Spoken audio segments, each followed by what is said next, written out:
नमस्कार मित्रांनो मी प्राध्यापक डॉक्टर वैभव इंगळे। मित्रांनो, सर्वांनाच प्रश्न पडला होता की LLB 3 इयर CET चा रिझल्ट केव्हा लागणार आणि त्याविषयीच नवीन अपडेट हे वेबसाईटला आलेला आहे। आपण जेव्हा वेबसाईटला जाऊ, या वेबसाईटची लिंक तुम्हाला डिस्क्रिप्शन बॉक्स मध्ये दिलेली आहे। तर इथं खाली स्क्रॉल डाऊन केल्यानंतर एक नोटीस तुम्हाला पाहायला मिळेल, Graven's schedule for courses under higher education for academic year 2024-25 B.Ed and LLB 3 years। तर ही जर नोटीस आपण पाहिली तर तुमच्या लक्षात येईल की रिझल्टची प्रोसेस आता जवळ आलेली आहे।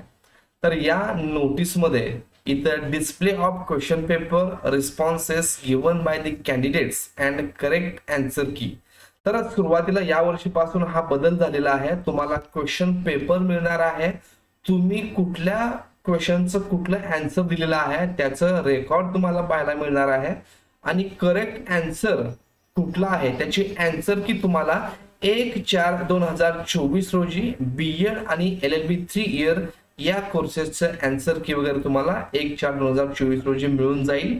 आणि जर समजा तुम्हाला वाटलं की एखाद्या क्वेश्चनचं आन्सर की मध्ये चुकीचं आहे तर त्याविषयी तुम्ही 1000 रुपये प्रत्येक क्वेश्चन साठी तुम्हाला ऑब्जेक्शन राईज करता येऊ शकतं। त्याची ऑनलाईन प्रोसेस काय आहे ते कॅन्डिडेट लॉग इन मध्ये 1/4/2024 ते 3/4/2024 असं 3 दिवसामध्ये तुम्ही ऑब्जेक्शन घेऊ शकता।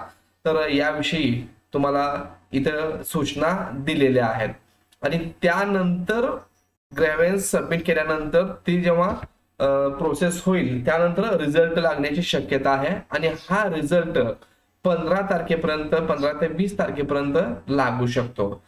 एक्झॅक्ट डेट जेव्हा समजेल तेव्हा तुम्हाला चॅनलवरून इन्फॉर्म केलं जाईल।